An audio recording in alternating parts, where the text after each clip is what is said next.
Hey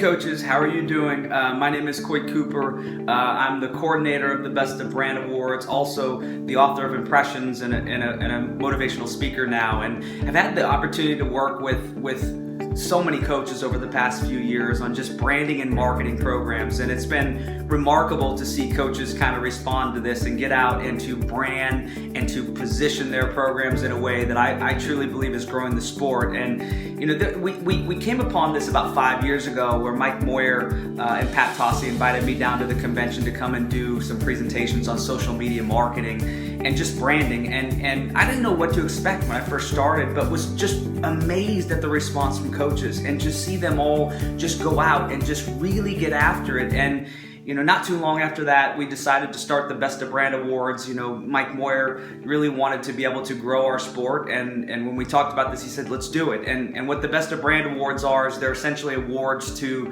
incentivize our coaches to continue to position themselves. So whether you're a college coach, high school coach, even youth, I encourage you to get involved in these awards and just continue to position yourself. So with that being said, I want to jump into what this video blog is all about. And so this one's going to be different. A lot of the others have been the text format, your normal blog. This one I'm going to come to you out in a video, and I just want to talk to you about 5 things. And we're going to get to those 5 things. And what they are is, if you do these things, if you embrace these concepts, you'll grow your sport.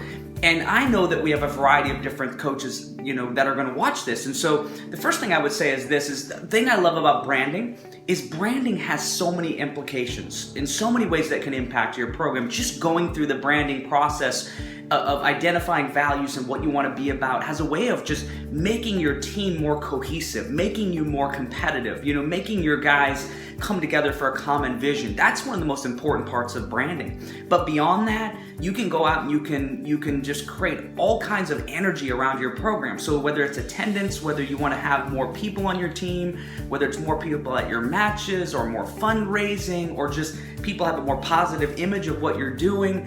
I mean, whatever it is, whatever thing you want, branding can impact that. And so I just wanted to say that. And the other thing I wanted to say before we start these 5 is things have changed now. That with all the technology and the way that people are growing up, is that it's a lot harder to keep people's attention. And so it's really important that we understand that we're going to have to go out as a sport and really be proactive about positioning wrestling. And if we do that effectively, we can capitalize, because we'll be one of the few sports that are going out and being really proactive, really forward-thinking, innovative in positioning it. So with that being said, let's move to the 5. These are the 5 things. We're not going to get fancy and talk about social media. We're not going to get fancy and talk about videos or anything like that, not extensively. I just want you to think about these 5. So if you want to go out and you want to be great in marketing, I don't care if you're a youth coach, high school coach, college coach, the number one thing that you have to do is you have to have a philosophy where you expect to earn people's attention. The days are gone where you can say wrestling is just wrestling, people can take it or leave it, because you know what they're going to do? They're going to leave it. If you don't go out and really be proactive about earning people's attention, they're going to go somewhere else. And so what this means is you adopting a philosophy where you're going to be different. You adopting a philosophy where fans matter, where you're going to go out and you're going to give them a reason to support you. I think this is so important. We'll talk about in the next point, how people buy you.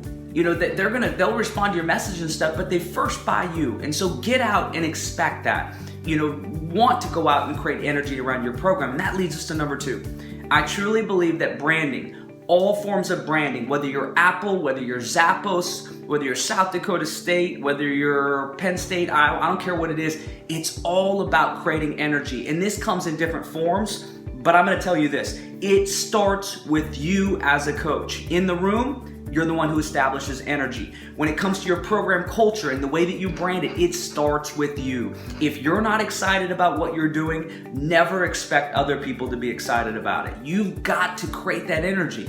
If you're not excited about it, then do something about it. Go out and get different kids in your program. Change your culture, create better videos, get out and be more proactive. Because the bottom line is you have to go out and be so excited about what you're doing that people will listen to what you're saying. And I believe this 100%, that people respond to unique amounts of energy. to optimism about what you're doing. There's so much pessimism out there that if you go out and you're different, you're gonna attract the right type of people. So that's the number 2 thing, is to go out and be a high energy coach.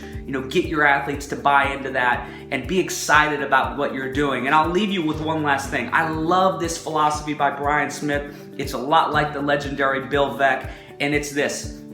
It's go out and see every person that you meet as a potential fan of your program. Care about them, show them that, listen to them, but then tell them about that. And that's where the energy comes in. When they sense a real energy, a real passion for what you're doing, then people are gonna wanna come and support that. So see everyone that you meet as that, and you'll chunk them off. You might think one's not a lot, but all of a sudden you have one a week. After 52 weeks, you got 52 new fans. So just keep that in mind. The number 3 thing is this. When you finally go out and you go through and you identify your values, and we have resources for that. You can go to Google and search NWCA Marketing Manual, and it will teach you how to do some of these things. But once you've done that, you have your foundation in place and you know kind of who you want to be known as, some of you coaches are going to go out and have to invest in different mediums. And that's social media, that's email outlets. And the thing I would tell you is this. Don't thin yourself out. Never go out and try to learn 12 different things at one time, even 7. I would say pick 2 right off the bat. If it's a Facebook and Twitter, if it's a Facebook and Instagram, pick 2 where you think you can do the best. And that's ultimately going to be impacted by who do you want to reach. If you want to reach students, then maybe your Instagram, maybe your Snapchat. But Facebook, I think, is a foundational one where you can reach all segments. But pick a couple and do a select amount that you can be amazing at. It doesn't do you any good to do 10 things average, because you know what's going to happen then? People are going to see your brand as average. So pick the amount where you can be great. Once you've established yourself, then you can extend out. That's an important concept. And then the number 4 thing, be great at taking consistent action. When I think about the top programs in wrestling, and South Dakota State is a 2-time champ at the high school level, and the high school programs like Kearney are the same way. But what I see is this: they're very, very consistent at taking action. They create a video every week. They're posting, their coaches are posting on a regular basis. They're so consistent at what they do, and that's a critical part of this. And there's so many programs that are doing this, but that's the important thing. You can't go out and say, oh, we're gonna do a weekly video and then just stop, and do it every 3 weeks. It frustrates people. So be consistent at taking action. When you know your goals of, I wanna have 2,000 people at an event, and you start to say, okay, we have to create a video, we gotta get out to local businesses and promote it there. Once you've identified those action items, be great at taking action. Be disciplined. Branding, when you're consistent with the things that you want to accomplish and you constantly put it out there over and over again, eventually people will respond to it. So that's the number 4 thing. And then the number 5 thing, this is maybe the most important thing: make it fun. And I get it, man. I know that you're saying, oh, wrestling, it's not supposed to be fun. I know some of you will say, no, it can be fun. It has to be fun. You have to make it fun. If it's not, people don't come to your matches. If it's not, people don't turn out. And I'm not telling you to soften wrestling up. I'm telling you to make it challenging. Teach them the lessons they need to learn from wrestling, but then also don't be afraid to have fun. Try some different things in the mat room. I know at Penn State, they play crazy music, and I don't know if they dance or whatever, but they make it fun in that way. You have to do that. And for you, when you have dual meets, don't be afraid to play music, to do giveaways. Make it entertaining and fun so people want to come back and support you. When you're doing videos, don't be afraid to do something that's funny. Because what's going to happen is when people see it and it's funny, they'll go, oh, that's pretty hilarious. And you know what? They seem a lot more approachable. I want to support them. And so if you embrace these different things, and then the final thing I will tell you is try to go above and beyond to blow your fans, your stakeholders, blow them away.